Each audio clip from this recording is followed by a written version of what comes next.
Bom dia, sejam bem-vindos para mais um episódio da visão diária da Duop aqui. Vamos direto aos pontos.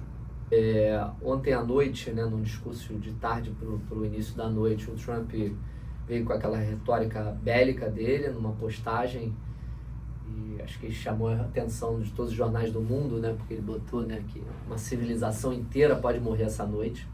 Traz aquele tom Trump, lembrando que hoje de noite vence os 10 dias que ele havia dado, de ultimato para ser reaberto o Estreito de Hormuz, e o Irã aparentemente teria rejeitado o possível acordo que estava sendo formulado pelo Paquistão.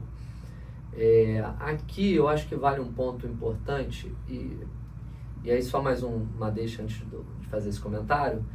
Hoje pela manhã, bem cedo, acho que devia ser 8 horas da manhã por aqui, 8, quase 9 horas, saíram as notícias que começaram a ser atacados pontos militares na ilha de Kark, que eu acho que é como falam, mas é basicamente a ilha que escoa o petróleo, 90% do petróleo do Irã, que durante boas semanas estava sendo debatida a possibilidade dos Estados Unidos ou invadir para dominar a ilha ou bombardear as instalações de petróleo. E hoje pela manhã aconteceram, parece que cerca de 50 ataques aéreos, mas mais na estrutura militar e não na estrutura de petróleo. Então ali chamam, que é o coração da estrutura de petróleo iraniana. Hoje parece que começou a ser atacado. Desde ontem o noticiário tem focado nisso, que os ataques dos próximos dias podem ser bem duros. Então essas são as notícias. Obviamente o mercado hoje reage levemente averso ao risco, mas também nada muito relevante. Os juros abrem pouco e a bolsa cai também um pouco, mas nada que faça jus a essa declaração do Trump, Acho que em contrapartida dessa declaração teve o vice-presidente dos Estados Unidos, que o J.D. Vance, que falou sobre falou um pouco também sobre a guerra, mas num tom bem mais conciliador, falando que os fundamentos e os objetivos militares dos Estados Unidos no Irã já tinham sido concluídos e que a natureza agora para concluir essa guerra cabe aos iranianos. Então, assim, é um tom bem mais pacífico, meio que falando, o que a gente fez, a gente já está feito, a gente não tem mais o que fazer lá, a gente já, entre aspas, ganhou a guerra do jeito que a gente queria ganhar. Agora está na mão dos iranianos aceitarem isso e a gente finalizar esse conflito, meio que naquele ponto que a gente vinha trazendo de que storytelling, os Estados Unidos eles precisam entrar nessa guerra, acabar e ir embora logo para não ter um efeito mais dramático em outros na economia americana. Eu acho que o ponto aqui importante, e aí complementando o que o Teixeira trouxe, é que a gente na semana passada tinha trazido isso, que aparentemente com o Trump sinalizando que o Estreito viraria um problema da Europa principalmente, dos países que lá navegam e lá dependem desse Estreito, para a gente aqui parecia já o início de um storytelling de saída, tá? Esse ultimato hoje nos parece, tá? É claro que se tratando de guerra são tantos cenários possíveis que é muito difícil a gente daqui tenta olhar o que a gente está lendo, os incentivos possíveis por trás e algumas retóricas. Incentivos do outro, o que faz alguém permanecer numa guerra ou sair de uma guerra? Mas vendo tudo isso, assim, eu acho que não é de se descartar, e pelo menos é o nosso cenário base aqui para os próximos dias. Parece muito mais que os Estados Unidos vai acelerar esses ataques para uma possível saída e desgastar ao máximo as estruturas e a política iraniana, no sentido de que, obviamente, se você ataca a infraestrutura, o custo pós-guerra interno aumenta bastante, Então era um país que já vinha com problemas de inflação, já vinha com protestos internos, com uma economia um pouquinho mais frágil. Então, obviamente, se você deixa a estrutura do país e a economia mais frágil, você pode ser que você enfraqueça mais o regime. Tem esse debate, tem muita gente que acha que de uma certa forma o regime pode ser ainda mais forte, porque toda guerra tem aquele traço meio de união, do inimigo em comum. Então pode ser que o regime saia mais forte. A gente por aqui tende a achar que isso é meio uma bola dividida, tudo pode acontecer em termos do regime. Mas de fato nos parece que a estratégia americana, ouvindo ainda mais o vice-presidente, nessa linha de que está quase concluídos os objetivos e tal, nos parece que pode ser uma aceleração para uma saída no sentido de que, olha, a gente fez tudo, destruiu tudo e agora a gente está indo embora. Quais são, e a gente estava até conversando aqui antes de gravar, eu e Teixeira, pensando nas possibilidades pós, se a gente de fato tivermos dias de ataque, destruindo infraestrutura, etc., quais seriam as possíveis consequências e desdobramentos, né? Eu acho que tem duas coisas no cenário, né?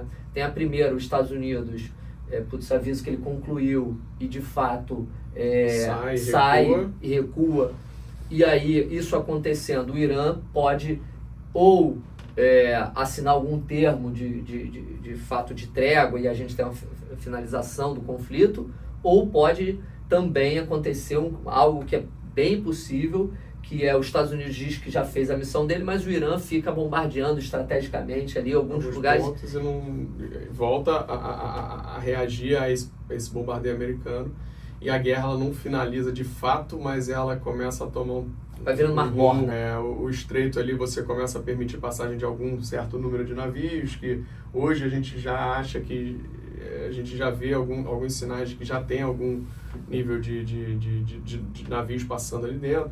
Então, a guerra fica uma guerra um pouco mais morna, um pouco mais reativa, e você tem você pode não ter um desfecho imediato, mas você tem um desfecho na parte econômica um pouco mais suave, né? Então é um pouco por aí. A gente sabe que esse tema aqui, a gente tem voltado nele, mas infelizmente pela guerra e infelizmente também para os ativos de mercado, ele tem voltado e é o tema central. Eu acho que está os ativos afetando dia a dia os ativos, tanto aqui no Brasil quanto lá fora, né? Então assim, os juros aqui no Brasil está sendo bastante afetado por essas declarações. Então sempre que você tem uma declaração um pouco mais pacífica, os juros eles tendem a fechar, e quando tem uma declaração um pouco mais bélica, os juros tendem a abrir um pouco mais.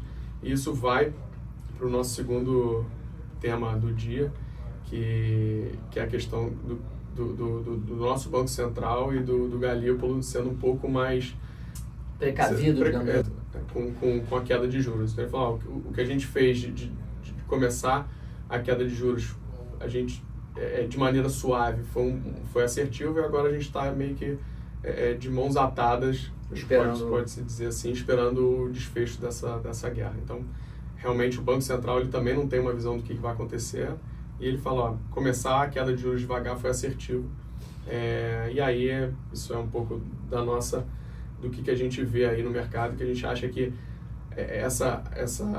esse potencial queda de juros aí que pode acontecer com o fim da guerra tem algum espaço para se ganhar dinheiro aí nisso.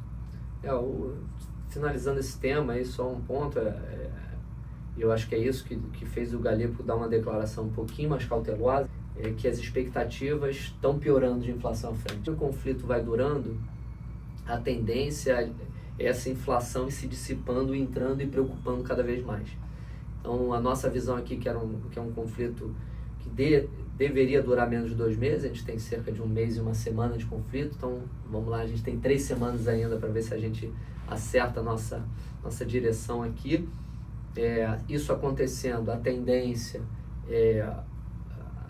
de fato a gente voltar a ter queda na nossa Selic, mas conforme a gente falou, tem muita coisa do conflito ainda que a gente vai ter que aguardar, e é um pouco esse comunicado que o Galípolo deu, de um pouco de cautela. Só para finalizar, eu acho que o dia de hoje, tem um ponto importante aí para quem acompanha os ativos locais, é que a nossa eleição está cada vez ficando mais próxima, né? Então, conforme a eleição vai ficando mais próxima, as pesquisas elas vão cada vez ganhando componentes mais importantes para o desenrolar dos ativos aqui dentro. E tem uma pesquisa que está sendo feita já pelo Datafolha hoje, eu acho que dura hoje, amanhã e quinta-feira, e ela sai no sábado.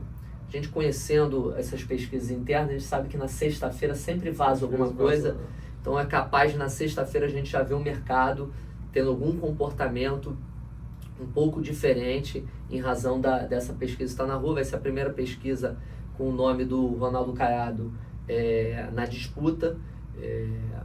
A gente tende a achar que isso não vai mudar muita coisa, mas o Flávio Bolsonaro vinha numa crescente nos últimos 2 meses muito forte. Já tinha dado até pesquisa com ele na frente em pontos ali do Lula. Então é bom a gente para ver se essa tendência vai continuar, lembrando que tanto o Flávio quanto o Lula, por terem rejeições muito altas, tem muita gente que acha que o Flávio pode estar chegando no teto. Então essas pesquisas aqui para frente vão ser importantes também para saber se essa rejeição, teto, essa rejeição dele pode estar diminuindo, esse teto está sendo modificado, cima, ou se de fato esse teto é fixo, né, e ele não vai conseguir mudar essa rejeição. Então, a partir de agora, assim, as pesquisas vão ser todas bem interessantes, já vem sendo, então fica essa ressalva aí para o mercado dos próximos dias. Acho que é isso. Bom dia para todo mundo, um abraço.